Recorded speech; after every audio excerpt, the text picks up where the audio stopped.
Este don quijotesco don Miguel de Unamuno, fuerte vasco, lleva el arnés grotesco y el irrisorio casco del buen manchego. Don Miguel camina, jinete de quimérica montura, metiendo espuela de oro a su locura, sin miedo de la lengua que malsina. A un pueblo de arrieros, lechuzos, y tahúres y logreros, dicta lecciones de caballería, y el alma desalmada de su raza, que bajo el golpe de su férrea maza aún duerme, puede que despierte un día.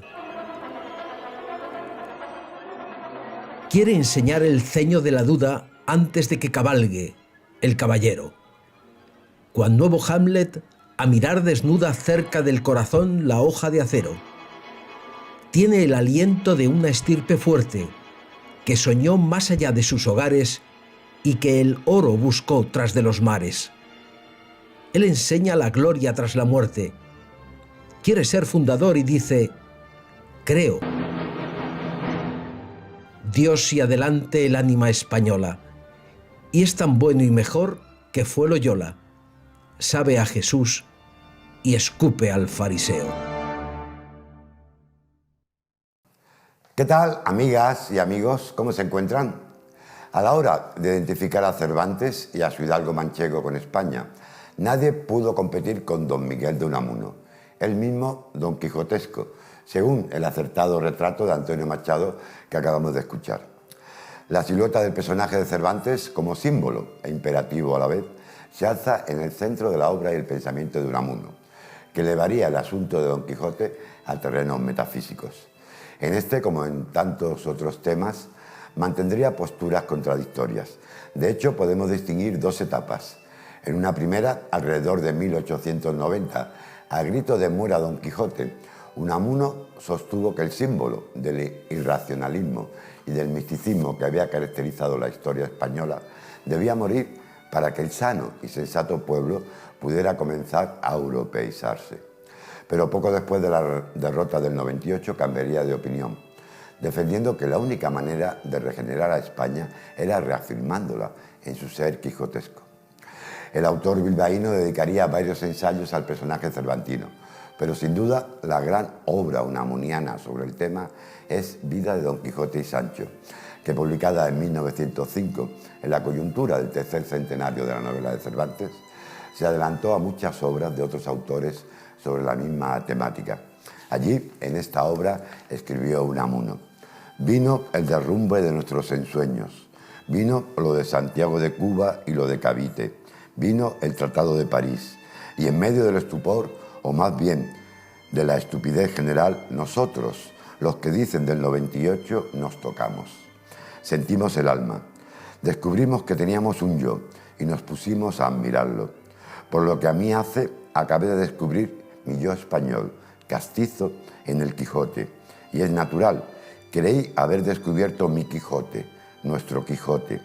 Y dije lo que Cosío recuerda, que Cervantes nos dio en 1605 la Biblia del personalismo individualista español, para que yo, 3 siglos después y 7 años tras el 98, la comentase. Bienvenidos a Maldita Literatura. Miguel de Unamuno fue un escritor y filósofo español de la generación del 98. Nació el 29 de septiembre de 1864 en la ciudad vasca de Bilbao, en el seno de una familia de clase media acomodada, quedando huérfano de padre cuando solo tenía 6 años. Sus estudios primarios y secundarios los cursó en su ciudad natal y en 1880 se trasladó a Madrid para iniciar sus estudios universitarios de filosofía y letras. El joven Unamuno llegó a la capital con un importante bagaje cultural, ya que prematuramente se había interesado por las obras de filósofos como Kant, Hegel o Descartes. 4 años más tarde concluyó su carrera y después de una estancia en Bilbao de 1884 a 1891, donde trabajó como profesor particular, inició un viaje por Francia e Italia. De regreso a España, en 1891, obtuvo la cátedra de griego en la Universidad de Salamanca. En ese mismo año, Unamuno contrajo matrimonio con Concepción Lizárraga, con quien tuvo 9 hijos como descendencia y su unión duró hasta su muerte. Afincado en Salamanca, pasó a ocupar el cargo de rector de su universidad en 1900, hasta que en 1914 fue destituido por actividades antimonárquicas. Pero su carácter polémico no pudo ser sofocado. 10 años más tarde, durante el golpe de estado de Miguel Primo de Rivera, Unamuno fue deportado a la isla de Fuerteventura, de la que se fugó con la ayuda de uno de sus hijos y de un editor francés. A partir de entonces vivió en París y luego en Hendaya, hasta su regreso a España en 1930. Su recibimiento fue celebrado con la restitución de su cargo como rector. 2 años más tarde pasó a ser miembro de la Academia de la Lengua. Paralelamente a la labor docente y a la actividad literaria y filosófica, Unamuno se dedicó también a la política. Fue concejal de Salamanca y consejero, diputado y presidente del Consejo de la Instrucción Pública. Al producirse el levantamiento militar de 1936, se colocó del lado de los rebeldes, por lo que fue destituido por el gobierno republicano y confirmado en su puesto más tarde por el gobierno nacionalista. Siguiendo el afán regeneracionista propio de la época, Unamuno concibe una revolución a realizar a medias entre el pensamiento y la lengua que encontrará su principal mesías en la figura de Don Quijote. En el último capítulo de la obra de Cervantes descubrirá Unamuno nuestro evangelio de regeneración nacional. Sus dos diferentes interpretaciones sobre el caballero de la triste figura poseen el mismo supuesto nuclear. Don Quijote es visto como encarnación del devenir en la historia de España, símbolo de su grandeza y de su decadencia, y por tanto figura clave para entender el sentido de nuestro pasado histórico, pero también de nuestro presente y porvenir. La única diferencia es que a este mismo esquema interpretativo se le asigna un sentido distinto en cada etapa. El paso de una a otra puede resumirse en la sustitución del grito «Muera Don Quijote y viva Alonso Quijano el Bueno» de la primera por el de «Viva Don Quijote» de la segunda, expresiones ambas del propio Unamuno. El primer Unamuno, el que proclama la muerte de Don Quijote, adopta una postura negativa ante el idealismo y la locura del personaje. Para el segundo, el de Vida de Don Quijote y Sancho, libro personalísimo, arrebatado y ardiente, España en su esencia es una nación Quijote y por tanto la raíz de su regeneración no puede consistir en abandonar su quijotismo, sino en ser fiel al mismo. Unamuno se retractará ahora de su antigua proclama y exclamará por el contrario «Viva Don Quijote». Para este otro Miguel, el personaje de Miguel de Cervantes es a la vez España y la cura que España necesita, la locura propia de un país y la que habría que cultivar y fomentar para que nuestras pobres muchedumbres, según sus palabras, sean capaces de superarse y realizar algo grande. El pensamiento filosófico de Unamuno será un claro ejemplo de pragmatismo religioso o trascendental. Pero al proponer el cristianismo quijotesco como cura de los males de España y como base de su misión histórica, no invalidará los planes de recuperación y progreso económicos impulsados por los regeneracionistas. La razón ha de ser nuestra arma, lo es hasta del loco, nuestro loco sublime, nuestro modelo, Don Quijote. Es interesante hacer notar que las dos figuras filosóficas más notables, sin duda, del siglo XX en España, son, por una parte, Miguel de Unamuno y por otra parte, José Ortega y Gasset. Los dos prácticamente se puede decir que comienzan, que aparecen en el mundo de las publicaciones y de la proyección filosófica con una obra sobre el Quijote, sobre Don Quijote, ¿no? Ortega escribió Las Meditaciones del Quijote y Unamuno escribió La vida de Don Quijote y Sancho. La vida de Don Quijote y Sancho es un libro singular y como casi todo lo que ocurre con Unamuno es por una parte grandioso, por otra parte disparatado, por una parte conmovedor y otras veces, en fin, lo rechaza uno como algo excesivo, pero es una obra que no deja indiferente. Nada menos que Unamuno lo que pretende es volver a escribir el Quijote. Un poco, a veces se ha dicho que Borges, en su famoso cuento del Pierre Menard, autor del Quijote, una de las ironías, digamos, que introduce es una especie de retrato paródico del propio Unamuno y del propósito de Unamuno, que era volver a escribir el Quijote, porque Unamuno consideraba que Cervantes le había pisado la idea, ¿no? Que el que debía haber escrito el Quijote era él, porque Cervantes de alguna forma se burla o no entiende a Don Quijote. Unamuno piensa que Cervantes está por debajo de su tarea, que lo presenta a Don Quijote como alguien risible cuando Don Quijote es el único personaje serio que hay en la novela y puede que en la historia, ¿no? Entonces, Unamuno convierte a Don Quijote en una figura casi mística, en una figura religiosa, en una especie de santo, en un abanderado tras el cual hay que ir. Esa frase que en un momento determinado dice Don Quijote, en un contexto nada enfático, cuando dice yo sé quién soy, esa frase es la que más conmueve a Unamuno. Yo sé quién soy. Eso es lo que un hombre tiene que buscar a lo largo de su vida, saber quién es. Y seguir adelante, digan lo que digan los demás, aunque le llamen a uno loco, aunque le llamen a uno estúpido, aunque piensen que lo que hace uno está haciendo son disparates, si uno sabe quién es, tiene que seguir adelante contra todo y contra todos, ¿no? Esa especie de veneración o de adoración hipostasiada, por supuesto, exageradamente, de Don Quijote, explica mucho mejor a Unamuno que al Quijote, por supuesto. Y el libro, sin embargo, la vida de Don Quijote y Sancho, al menos en fragmentos, sigue siendo una obra que impresiona, que conmueve e incluso que divierte, quizá un poco en contra de lo que pretendía Don Miguel. Uno de los aspectos más sorprendentes en los escritos quijotescos de Miguel de Unamuno es su postura ante Cervantes. Todas las ideas del pensador vasco sobre el autor del Quijote se resumen en la popular frase de Flaubert: el hombre no es nada, la obra lo es todo. Unamuno sostiene que Cervantes no entendió a su propia criatura. Aquí, más que en ningún otro sitio, Don Quijote devora a Cervantes, a quien Unamuno considera no solo inferior, sino menos real, afirmando que el autor no creó a sus personajes, sino que los sacó de la entraña espiritual de su pueblo. Con estas palabras muestra Unamuno su fe en el Fosgate, el espíritu del pueblo español, cuyo carácter y cuya lengua, según él, son más dados a la reflexión filosófica que a la práctica científica. Esto lo reflejará en otra célebre exclamación: que inventen ellos, donde muestra Unamuno su indiferencia por los cambios tecnológicos que ya empezaban a vislumbrarse a principios del siglo XX.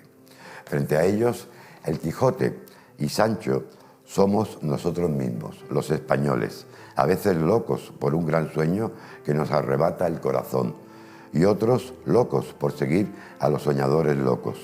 Cualquier locura es buena si nos saca de la nada, de la modorra de vivir sin realmente vivir. Para Unamuno, Cervantes, hombre resentido y escéptico, se habría comportado como un miserable con Don Quijote, intentando ponerle una y otra vez en ridículo, pero no lo habría conseguido. Y la mejor prueba de ello sería la admiración universal que suscita Don Quijote, y no precisamente salvo para los psiquiatras como un loco paranoico, porque por más que el ingenioso hidalgo caiga y se descalabre, también se levanta y se recupera, representando de este modo la fortaleza, la firmeza y la generosidad de un caballero que vive no en un mundo de fantasía, sino en un mundo real y miserable, sin rendirse jamás ante sus innumerables tropiezos. Desde esta concepción del quijotismo, alimentada por la fe en la inmortalidad como ideal y misión de los españoles en la historia, Unamuno reinterpretará nuestro pasado histórico. Ahora resultará que el auténtico móvil de nuestros compatriotas en América y en otros escenarios no habría sido en realidad el mero afán de dinero, gloria y renombre, sino el de vida eterna. Como él mismo dirá, cambia de camino el pueblo español, pero no de estrella que le guíe, que sigue siendo, bajo el manto aparente del renombre y la fama, el ansia de vida eterna. Todo ello conducirá al catedrático salmantino a la siguiente plegaria: pégame tu locura, Don Quijote mío, pégamela por entero, y que digan lo que quieran. Déjame luchar conmigo mismo, déjame sufrir, alma de mi alma, corazón de mi vida, insaciable sed de eternidad, sé mi pan de cada día. En su Vida de Don Quijote y Sancho, Unamuno expuso que la relación entre ambos personajes representaba la tensión entre razón y locura que constituye siempre la unidad de la vida. Años más tarde, esta tesis reapareció en Del sentimiento trágico de la vida, presentando la vida como permanente paradoja. Para Unamuno, el conocimiento racional no puede dar cuenta de lo vital, pues la vida es agonía, lucha entre el intelecto y el sentimiento. Según él, el más trágico problema de la filosofía es el de conciliar las necesidades intelectuales con las necesidades afectivas. Unamuno, que había perdido desde la juventud la fe católica, consideraba que la muerte es definitiva, pero creía a la vez que la creencia en algún tipo de sobrevivencia es necesaria para que los hombres puedan vivir. El Quijote fue el libro de referencia para Unamuno junto con la Biblia, en especial el Nuevo Testamento, del que lleva siempre consigo un ejemplar en griego, lengua que enseñaba en su cátedra salmantina. Don Miguel acabaría por identificar a Don Quijote con Jesucristo, pero sobre todo con él mismo, para expresar sus obsesiones personales y sus ideas sobre la regeneración de España. Su personal angustia existencial terminará convertida románticamente en dolor por España, en protesta contra el sopor y la cobardía de los españoles, un hecho cuya única solución para don Miguel sería la santa cruzada de ir a rescatar el sepulcro del caballero de la locura del poder de los hidalgos de la razón. Unamuno veía a Don Quijote como un Cristo español. En un texto de 1896 ya había escrito que aquel Cristo castellano fue triste hasta su muerte hermosísima y que para pintar a Don Quijote hay que estudiar tanto como a Cervantes a Velázquez. En la Casa Museo de Unamuno, en Salamanca, suele enseñarse un dibujo realizado por el escritor vasco de nuestro caballero andante, donde lo representa crucificado, a semejanza del Cristo en la cruz, sobre un fondo totalmente negro de Velázquez. Pero Unamuno no necesitaba contemplar el famoso óleo de Velázquez. Le bastaba con mirar el crucifijo que siempre llevó sobre su pecho. Se tomó tan en serio la idea de divinizar a nuestro héroe de ficción, considerándole quinta esencia del ser español, que pretendió obtener una canonización oficial por parte del Vaticano con todo su lujo. Vamos a emprender una campaña para que se canonice a Don Quijote, haciéndole San Quijote de la Mancha.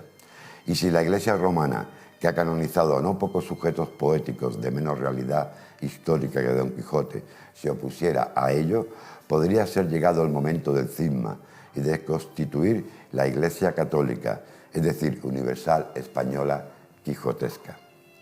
Siguiendo un antiguo plan ya expuesto en un artículo titulado La causa del quijotismo, en el que aseguraba que el Quijote, nuestra Biblia nacional, Unamuno transformará la novela cervantina en un libro sagrado. Y defenderá esta idea aún en momentos difíciles para él, como los de su confinamiento político en Canarias, acusado de insultar a un despótico Alfonso XIII que no toleraba ninguna crítica negativa a su real persona, al igual que el dictador militar impuesto por él para sostenerse en su frágil trono. Miren, los críos no tienen interés en aprender, no se engañen. ¿De verdad piensa usted eso? ¿Lo cree de veras? Por desgracia, sí. Llevo años viéndolo.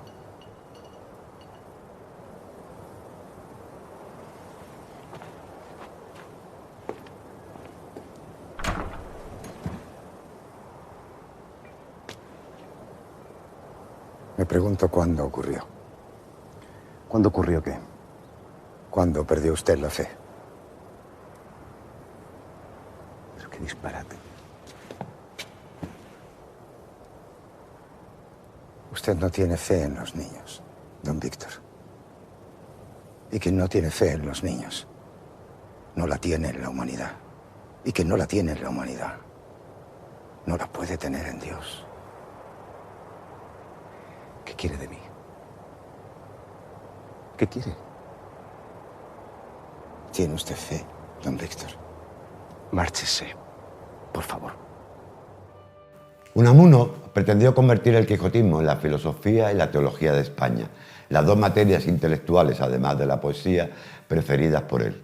La intrahistoria unamuniana, opuesta a la historia en general, adoptó tras la dura crisis del 98 una actitud hispánica que tenía algo de ganivet.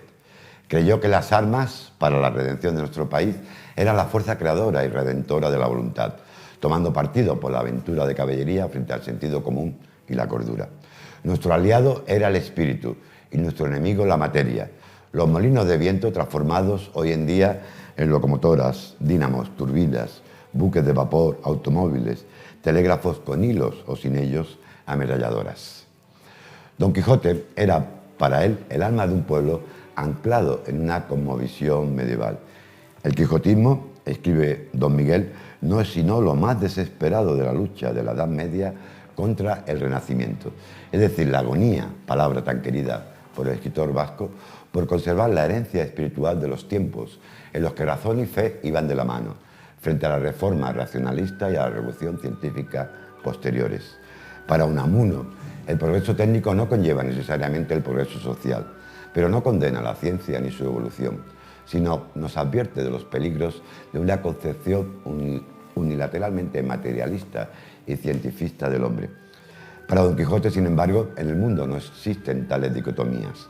No hay más realidad que la que brota de su propia locura, de su ebrio idealismo personal.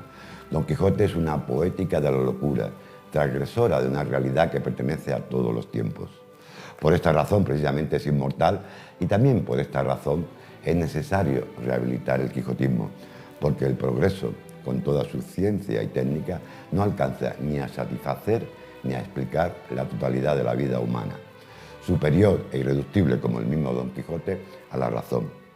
El caballero de la triste figura es el paradigma de una existencia heroica, en lucha perpetua y a la desesperada contra la ortodoxia inquisitorial de la ciencia y del materialismo modernos, contra esta edad moderna que abrió Maquiavelo y acabará cómicamente, contra el racionalismo heredado del siglo XVII. En el grito «Yo sé quién soy», que profiere el hidalgo manchego tras ser apaleado por los mercaderes toledanos, encontrará Unamuno la respuesta al imperativo categórico «Conócete a ti mismo» de la filosofía socrática. La valentía de Don Quijote no distaba mucho de la valentía del propio Don Miguel de Unamuno. Dije que no quería hablar, pero se me ha tirado de la lengua y, como el que calla otorga, debo hacerlo. Se ha hablado aquí de defensa de la civilización cristiana occidental. Yo mismo aporté esta expresión. Me equivoqué. Esta es solo una guerra incivil, un suicidio colectivo entre partidarios del fascismo y el bolchevismo, que no son sino las dos caras, cóncava y convexa, de una misma enfermedad mental.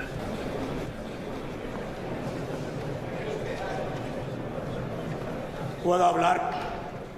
Acabo de escuchar insultos contra catalanes y vascos llamándoles el cáncer de España. Pero otro tanto podrían decir ellos de nosotros. La antipatria no existe. Todos somos españoles y todos debemos luchar juntos. Sin unos y otros, España quedará mutilada, tuerta y manca como el general Millán Astray, inválido de guerra. Y aquí está el señor obispo, que le guste o no es catalán, y que bien debiera enseñar a algunos un poco de doctrina cristiana, que al parecer desconocéis. Yo, por mi parte, que soy vasco, no tengo ningún inconveniente en seguiros enseñando el castellano, que también desconocéis. ¡Quiero hablar!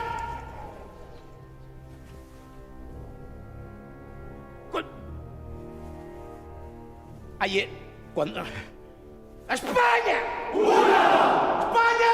¡Grande! ¡España! ¡Libre! ¡Viva Millán Astray! ¡Viva la muerte! ¡Viva la muerte! O sea, muera la vida. Yo, que soy experto en paradojas, os aseguro que nunca he logrado entender eso. Viva una y mil veces la muerte. Y muerte a los intelectuales. No, hombre, no, traidores, muerte a los intelectuales, traidores. Millán Astray. Este es el templo de la inteligencia. Mi templo.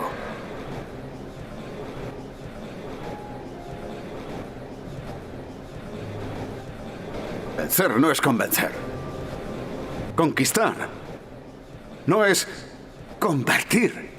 Venceréis porque tenéis fuerza bruta de sobra, pero no convenceréis porque para convencer hay que persuadir. Venceréis, pero no convenceréis. He dicho. ¡Rojo! ¡Ahí no! ¡Hijo de puta!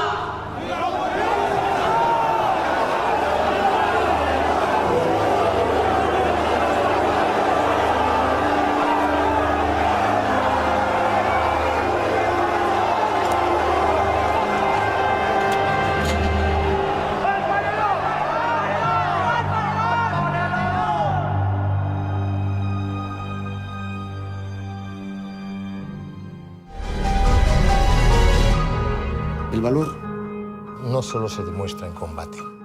Como dijera un cervantista, El Quijote es un libro tan grande que cada cual puede encontrar en él lo que le dé la real gana. Lo cierto es que una obra literaria que tiene tanto de eterna, es decir, de valores perdurables, como de histórica, esto es de capacidad para adaptarse a los cambios estéticos, posee también el poder de hacer surgir al héroe que cada época necesita. A finales del siglo XIX y principios del XX, tras el desastre del 98, España necesitaba un héroe restaurador. Y Miguel de Unamuno lo encontró en un personaje de ficción que trasciende el ámbito imaginativo de la fantasía para transformarse en un ser real. Este es el gran milagro de la maldita literatura. Unamuno dejaría en nosotros, sus lectores, la sensación de que para manejar correctamente los hilos culturales que nos unen con nuestros semejantes, solo hay que hacerse las preguntas adecuadas. Aunque el que fuera 3 veces rector de la Universidad de Salamanca nunca pudo imaginar que pasaría sus últimos meses de vida confinado en su hogar como una prisión y siendo insultado por los falangistas y los militares rebeldes. Se marcharía de repente el 31 de diciembre de 1936, mientras debatía con unos amigos sobre Dios y España, las dos grandes inquietudes de su alma. Podemos pensar que desmesuró el valor del Quijote, elevándolo a la categoría de libro sagrado para los españoles y también la figura de su protagonista como paradigma del ser español. Pero nadie puede negar el carácter, el ingenio y la originalidad de su personalísima prédica. Casi 90 años después de habernos dejado, muchas de las preguntas siguen estando ahí, frente a nosotros, sin encontrar respuestas. Muchas gracias por su atención, amigas y amigos. Cuídense y nos vemos la semana que viene.